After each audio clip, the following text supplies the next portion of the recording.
Hello students, मैं हूं doctor मुकीम अहमद और आप देख रहे हैं डॉक्टर अहमद मैथ क्लासेस। अपने प्रीवियस वीडियो में मैंने आपको अर्थमेटिक प्रोग्रेशन चैप्टर स्टार्ट किया था और उसमें कुछ बेसिक टर्मिनोलॉजी बताई थी। मैंने बताया था कि nth टर्म किस तरीके से फाइंड करते हैं और जनरल फॉर्म ऑफ एपी क्या होती है, सम ऑफ n टर्म्स किस तरीके से फाइंड करते हैं, अर्थमेटिक मीन किस तरीके से फाइंड करते हैं। तो जो मैंने आपको अर्थमेटिक मीन वाला पार्ट बताया था उसी को मैं आगे कंटिन्यू करता हूँ, क्योंकि अपने प्रीवियस वीडियोस में मैंने लास्ट टू वीडियोस में nth टर्म ऑफ एपी और sum of n terms of AP के बारे में बताया था और उस पे सर्टेन क्वेश्चंस भी कराए थे। अब मैं आपको एक क्वेश्चन कराने जा रहा हूँ अर्थमेटिक मीन पे। जैसा कि हम सब जानते हैं कि arithmetic means between two numbers क्या होता है, sum of those two numbers upon two, यानी कि नंबर ऑफ टर्म्स से हम डिवाइड कर देते हैं sum of all the terms upon number of terms. Arithmetic mean हम इस तरीके से फाइंड करते हैं। तो अब एक क्वेश्चन बोर्ड पे मेंशन है जो कि अर्थमेटिक मीन पे बेस्ड है। Find 12 arithmetic means between 25 and -14।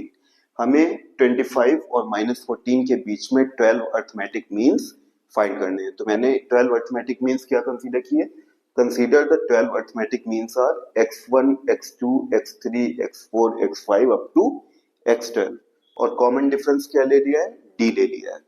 ठीक है, तो अब इसमें 25 और -14 के बीच में अर्थमेटिक मीन्स फाइंड करने थे। तो इसको किस तरीके से लिख सकते हैं, 25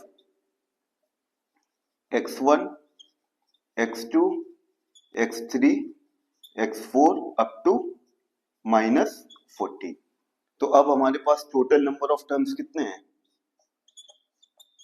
टोटल नंबर ऑफ टर्म्स कितने, टोटल नंबर ऑफ टर्म्स हैं 12 अर्थमेटिक मीन्स फाइंड करने थे। तो 12 टर्म तो ये हो गए और 25 और -14 टू टर्म्स के हैं, यानी कि टोटल टर्म कितने हैं 12 प्लस 2 14। तो हमारा फर्स्ट टर्म इसमें क्या है, फर्स्ट टर्म ए, ये कितना है हमारा 25 और n14 है, तो t14 क्या गिवन है लास्ट टर्म, या कह लें कि t14 ये क्या है -14 है। अब tn का फॉर्मूला मैंने बताया था nth टर्म का क्या होता है, a plus n-1 into D, ये मैंने फॉर्मूला बताया था nth टर्म का। तो t14 क्या हो जाएगा, a यानी कि 25 प्लस 14 -1 और d एज इट इज रहेगा। ठीक है, अब t14 हमारा है क्या -14, तो -14 is equal to 25 plus 13 D. इस 25 को मैं लेफ्ट हैंड साइड मूव कर रहा हूं, तो -14 -25 इज इक्वल टू 13 डी, ये कितना आ जाएगा माइनस का 39 इज इक्वल टू 13 डी। तो डी कितना आ गया, डी आ जाएगा -39 अपॉन 13, -39 अपॉन 13, 13 3 से 39, तो डी कितना आ गया -3।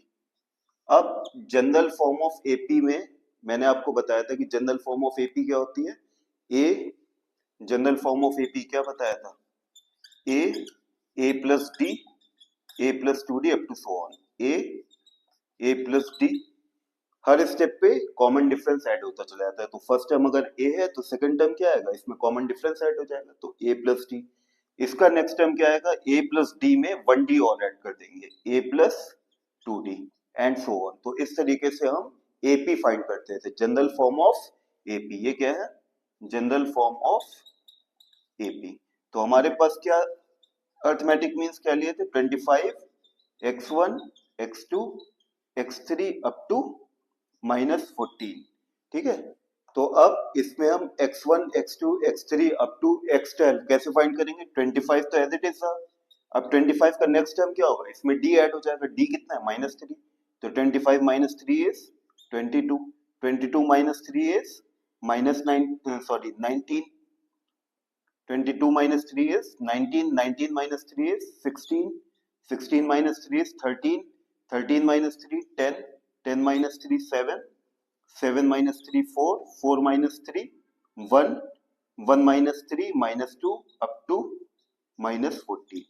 तो हमारे जो अर्थमेटिक मीन्स हैं इन बिटवीन 25 एंड -14 आर 22, 19, 16, 13, 10, 7, 4, 1, -2 और -2 और -14 के बीच में भी अरिथमेटिक मीन्स हैं, जो कि हम कैसे फाइंड कर सकते हैं, हर स्टेप पे -3 करके। नेक्स्ट टर्म -2 का क्या आएगा, -5, उसका नेक्स्ट टर्म -8, उसका नेक्स्ट टर्म -11 और देन हमारा क्या आ जाएगा, -14 आ जाएगा। तो इस तरीके से हम दो नंबर 25 और -14 जो हमें गिवन थे उनके बीच में 12 अरिथमेटिक मीन्स फाइंड करेंगे।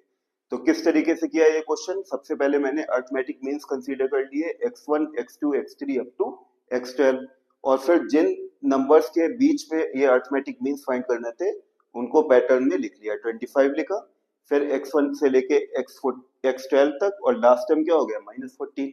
अब x1 x2 x3 x4 up to x12, 12 terms तो हमारे पास ये है और एक टर्म ये है और एक टर्म ये है, तो टोटल टर्म्स कितने हो गए हमारे पास, 14 टर्म्स हो गए। तो टोटल नंबर ऑफ टर्म्स कितने हैं, 14, जिसमें फर्स्ट टर्म क्या है, 25 है और t14 क्या है, -14 है। अब t14 -14 है तो यहाँ पे nth टर्म का हम फॉर्मूला यूज कर लेंगे, tn is equal to a plus n minus one into D, और उसमें n की प्लेस पे 14 लेंगे। t14 गिवन है -14, a गिवन है 25, n की प्लेस पे 14 पुट किया तो ये 13 डी हो गया। यहाँ से d की वैल्यू फाइंड आउट कर ली, -3। अब जनरल फॉर्म ऑफ AP का फॉर्मूला यूज करते हुए which is equal to a plus d, a plus 2d, a plus 3d and so on, we will find the 12 arithmetic means between the numbers 25 and -14.